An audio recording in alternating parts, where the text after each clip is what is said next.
Your voice, your opinion, your community. Fact TV, free speech, protected. Local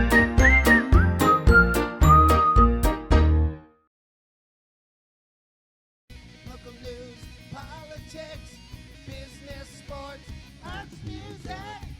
Mike and Marty on the beat. Mike and Marty. Mike and Marty. Good morning, Rockingham and Bellows Falls. It's Mike and Marty on the feed. Here we are. It's September 15th. You're flying through September. Man, I can't believe it. It's too fast. It We're is. halfway through the It month, but we're shooting down the other side and coming up on fall. It seems like there's a lot of local events and a lot of local fall events coming up. Yeah, and I saw some trees have started to change, and oh goodness. So just reminding everybody that it is Classic Wednesday, and at the Opera House this Wednesday is Double Indemnity. It is sponsored by the Greater Falls Insurance. Next Wednesday, there will not be a classic movie night. It'll actually be a live event. I think the first live event in the theater in since- quite some time. Yeah. Yeah, so Since it is before an COVID. evening with David Sedaris. I'm guessing tickets are still available. I don't think it's sold out yet, so tickets are still available. You would go to the Opera House website. And then the following Wednesday night is a free classic movie night. It's sponsored by the Bells Falls Rotary Club, and it's Easy Rider. A classic A classic boomer movie. A classic boomer movie. And That's great. if people are looking to support BIFTA, the Downtown Development Alliance, they are selling T-shirts, and they also have coffee tumblers with a really cool Bells Falls logo on it that they've designed. So go to the site. The T-shirts, I think, are $20. I'm not sure the cost of the coffee mugs. I didn't Yeah. look. But you can get the T-shirts in a variety of colors, and you can wear them proudly. It's a little heart and going up the state of Vermont, and it says Bellows Falls. And the heart is Yeah, actually the heart bee. is the bee. That's Yeah, really she's pretty cute. cool. Yeah, very nice. And then also in Chester this weekend, there's going to be the Fall Festival on the Green. Okay. And then in Brattleboro is Bacon Fest. Who wouldn't go to Ooh, Bacon go to Fest? Bacon huh? Fest. And then we have to remind people that next month we're going to be doing the Flannel Festival out at the farm out in Rocking Hill. Rockingham Hill Farm. Yep. Yeah, so remember that. And then next Thursday, a project Marty and I are working on is a documentary film called Called to Duty. We'll be premiering at the Opera House at 7:30 for donations. There's going to be fire trucks and firemen, and so it's going to be a real event. So I hope you'll come out and support our local fire department. And all the money raised will be going to the Firefighter Memorial Park. Right, exactly. But today we have an interesting guest. We have Gail Golec, who does a podcast called The Secret Life of Death. Ominous. It is. But welcome, Gail. Good to see you. Thank you. Thank you so much for having me.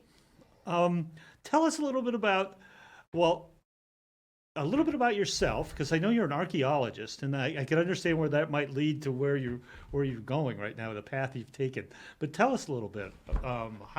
Where are you from? How did you study? And then how did you move to doing podcasts?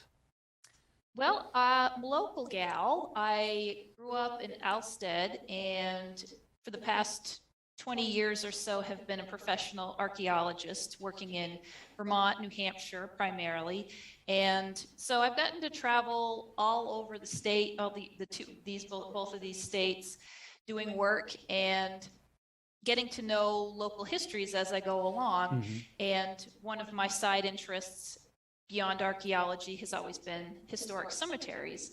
And so while doing research for different projects over the years, you sift through all these old town histories, and you start to find these interesting stories and little weird things that crop up in every little town, and you can sort of connect all of those things through cemeteries because everybody, taxes and death, everybody has to experience all of those things.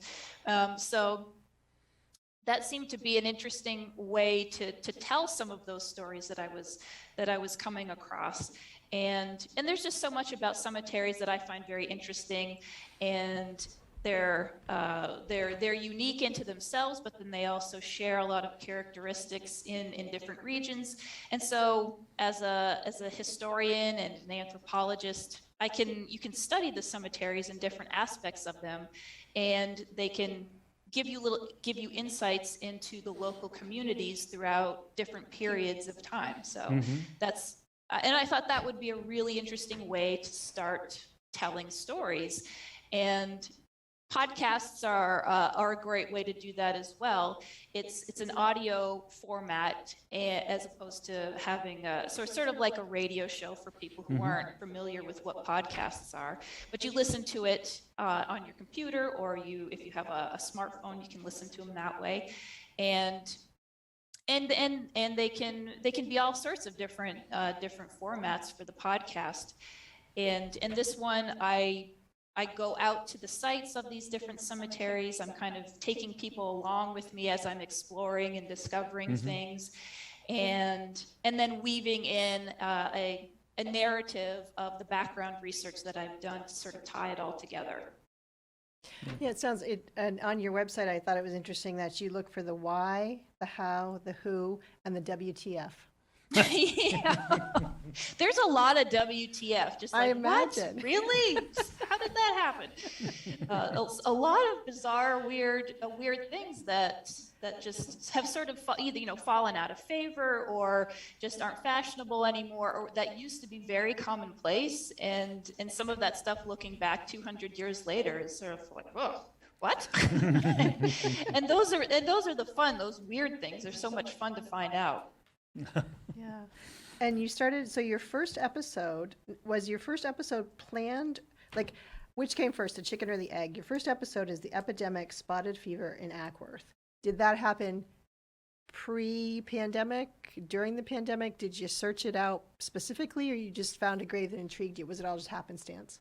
I did that one in 2016. So that was a while, started working on it then, and so this was way before any of this stuff happened. And so there's, I guess, the lesson in that is that, yeah, history repeats itself, doesn't it? And it was totally by happenstance that I was out in Ackworth doing one of the things I find interesting. Go to cemeteries and you look around and just see what you find. And this gravestone popped up in the back of the cemetery, and I was looking at it and reading it, and it had this inscription on it talking about a particular person, Jane Greer, who, and the inscription underneath it said she was the first person to die of spotted fever in this town, and 53 people followed. And so that really piqued my interest. Like, this seemed to have been 53 people in 3 months died of this infectious disease. So that was it sort of wrote itself, really. I didn't have, and that's the thing with a lot of these, I don't make anything up, I don't embellish anything. This is all what really happened. And it's even, that even gives you even more WTF. Like, this really happened. Wow. Can you believe this? Yeah, that's what I find so interesting. I was looking through your website, and so you have a cemetery adventures team. Yeah. And you literally just, in your free time, just whatever intrigues you, and then you start to. Have you ever found a gravesite that you couldn't find a good story to? No. It's always, some of the stuff is pretty obvious when you go, like the one in Ackworth. It actually has it written on the gravestone, and some of it's, oh, this is an interesting name, or this is like the design of the gravestone. There's a whole study, a whole field of study about the gravestone art and who the carvers were, and what artistic and social and religious influences came to bear on what they decided to carve and things like that. And so sometimes I just say, that's different, that's interesting. And then I go home and do a little research, and suddenly this whole story just sort of opens up in front of you, based around just something that seemed totally random that just caught my attention. And I've never been disappointed. Yeah, there's always something. Nice. Yeah. Nice. It's looking, I've been to the Meeting House, the Rockingham, and their graveyard is, I guess, one of the sites of of a school of carving art, and I can't remember Yes. the name of it, but it's Yes. fascinating that the icons all meant certain things, and the way they're shaped and how they were put on the slate were just all, they were meaningful at the time, and had probably there's a lot of lost meaning now, but it's really a work of art. Yeah. Yeah, exactly. You're exactly right. The Rockingham School, or the Wright, it was a Yeah, family of stone carvers called the Wright family, and they're famous. They're world renowned for the particular style of carving that they had in their school and that they taught to other people who attended, who were apprentices. And so you see those themes in the apprentices' work in this area, and then as those people move to different places in Western New York and in other areas, you see those same design motifs show up Right. in different places. And then sort of the fun part is to put that together. It's like, well, why is this?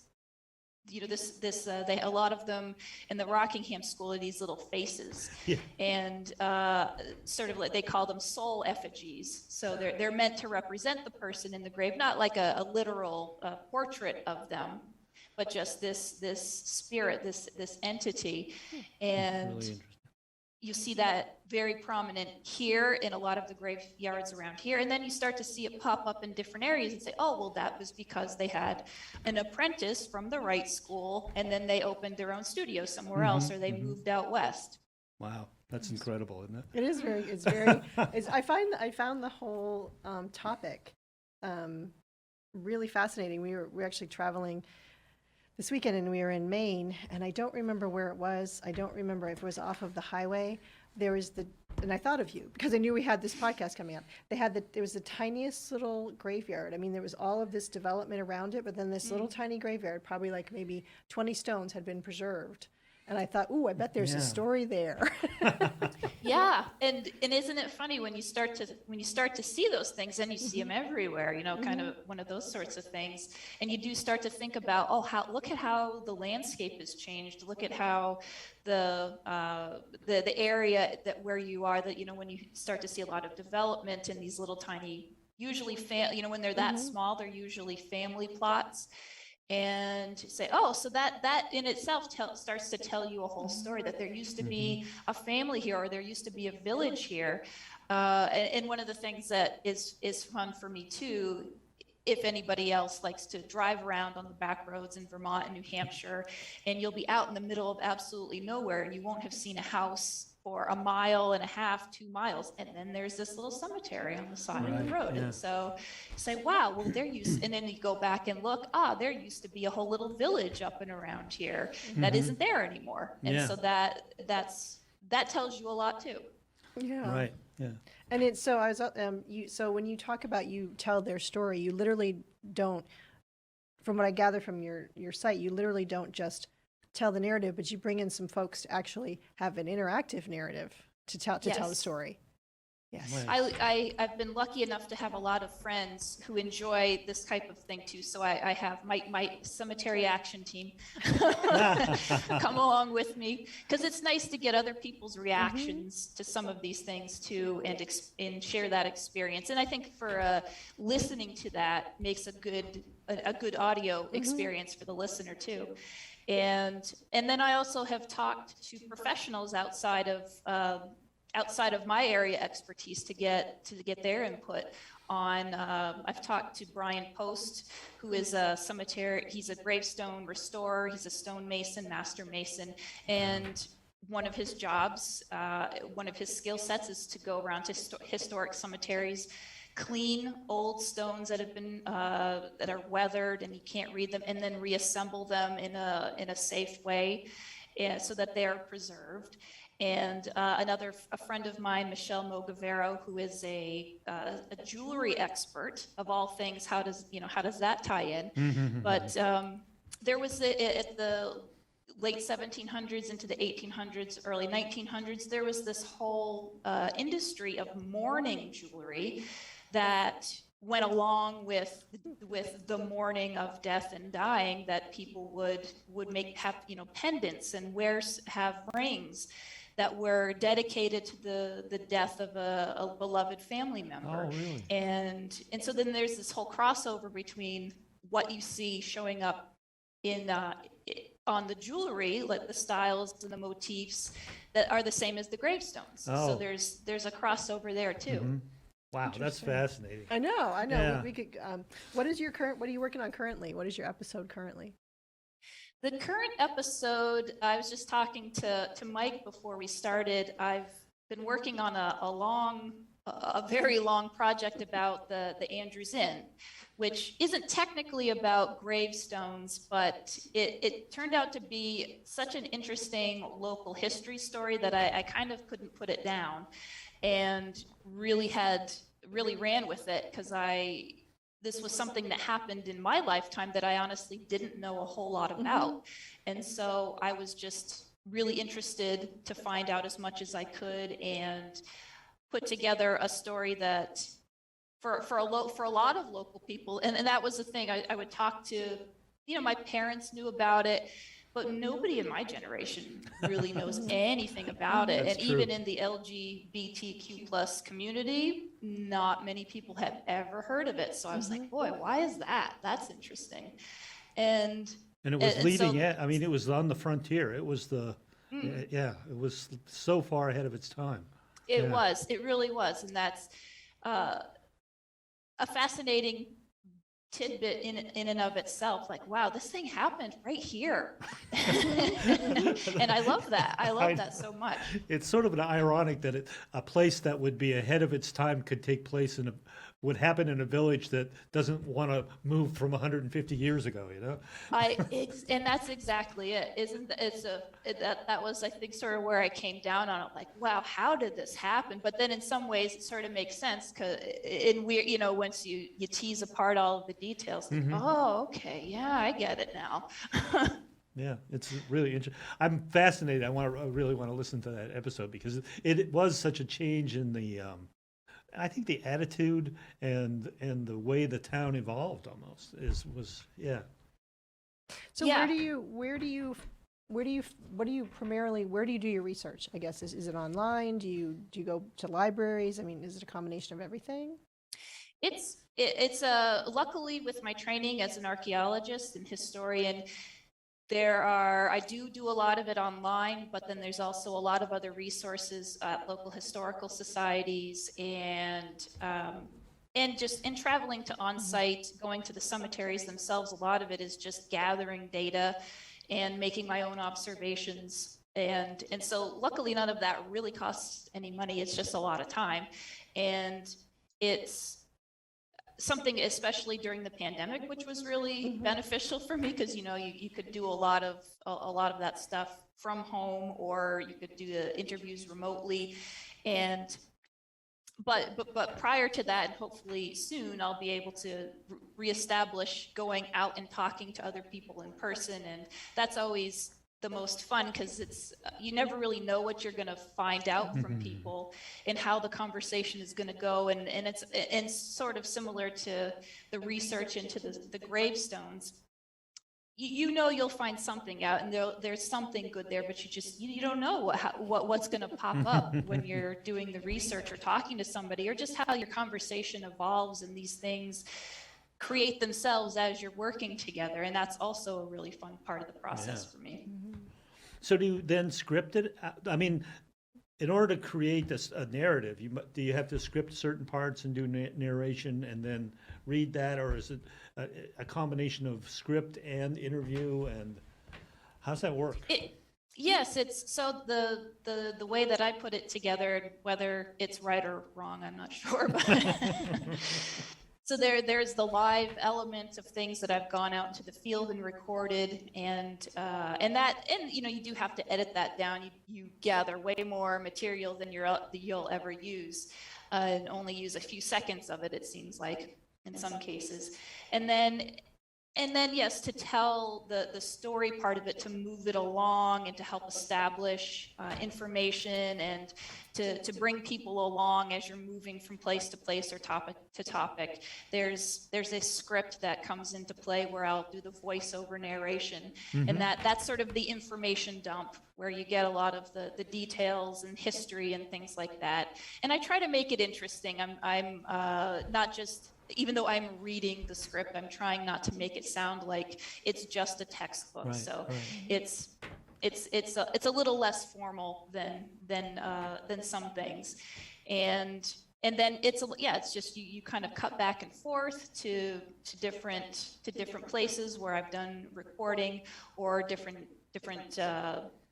interviews, and then music and all of the editing things come into play to help you break the story up and cue the public into, okay, now we're going to change topic, music changes a little bit, or some outdoor sounds come in, so something is changing, so that just gives them a cue that we're changing gears here, and to listen a little bit differently. It sounds as more complex than video editing. Because at least we have pictures, you can see the picture, you know what's going on. I mean, if you're painting the story in people's minds with words, so it's, yeah. Well, I think there's probably benefits and pluses and minuses to both, and I think the words are generally where I am most comfortable, and so for me it just seems kind of like, oh yeah, that's a natural thing. But there's also there's the website. Each episode is available through the website and also any of the major podcast outlets that are out there, any of the podcast platforms, and. Well, that's a perfect segue, because we're almost out of time, and we need to really figure out how we can get to the podcasts. So if you had actual site addresses and it's actually phone, up on the screen. Oh, it's on the screen right now. Yep, that's the website is thesecretlifeofdeath.com.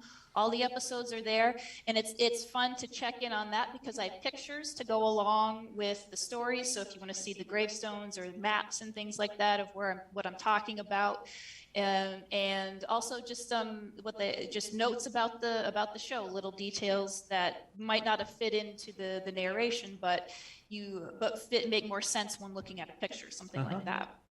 Great. What a great way to tell history, though. I mean, what a way to make history real. I think people think, you think of history and you're like, kind of dry, kind of whatever. But I got sucked into your website, and I didn't listen to a complete podcast yet, but 'cause I was just doing the research. But I think it's fascinating. I think for people, even like for schools, for kids to learn local history and to learn about things, what a great way, because they could have a field trip, they could listen, lots of applications. Yeah, exactly. All of these places are pretty local with a few exceptions. People could drive to them very easily in a few hours at most.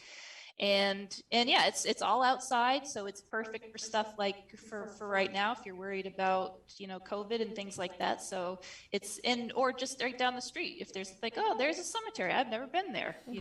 Give people an idea of something to do.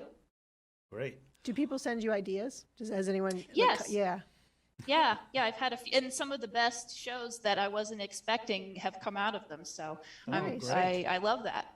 Wonderful. Nice. Well, we want to thank you for coming on today. It was fascinating. I'm going to get out and listen to podcasts. I know. That's one of those generational things. I think it's my son is always saying, "Will you listen to this podcast?" And I'm always like, "Oh, I'd rather do something," so I end up listening to music and not podcasts. And anyway, thank you, Gail. Thanks, Gail. And, Thank you guys so much. You're so welcome. That's it for us this week on the feed, and we'll see you next week when we have another guest coming. We have up. J.R. Lane next week. Oh, right, J.R. Talking Lane. about it's actually Recovery Month, I believe. Okay, so until then, we'll see you. This is Mike and Marty. Bye. Local news, politics, business, sports, arts, music. Mike and Marty.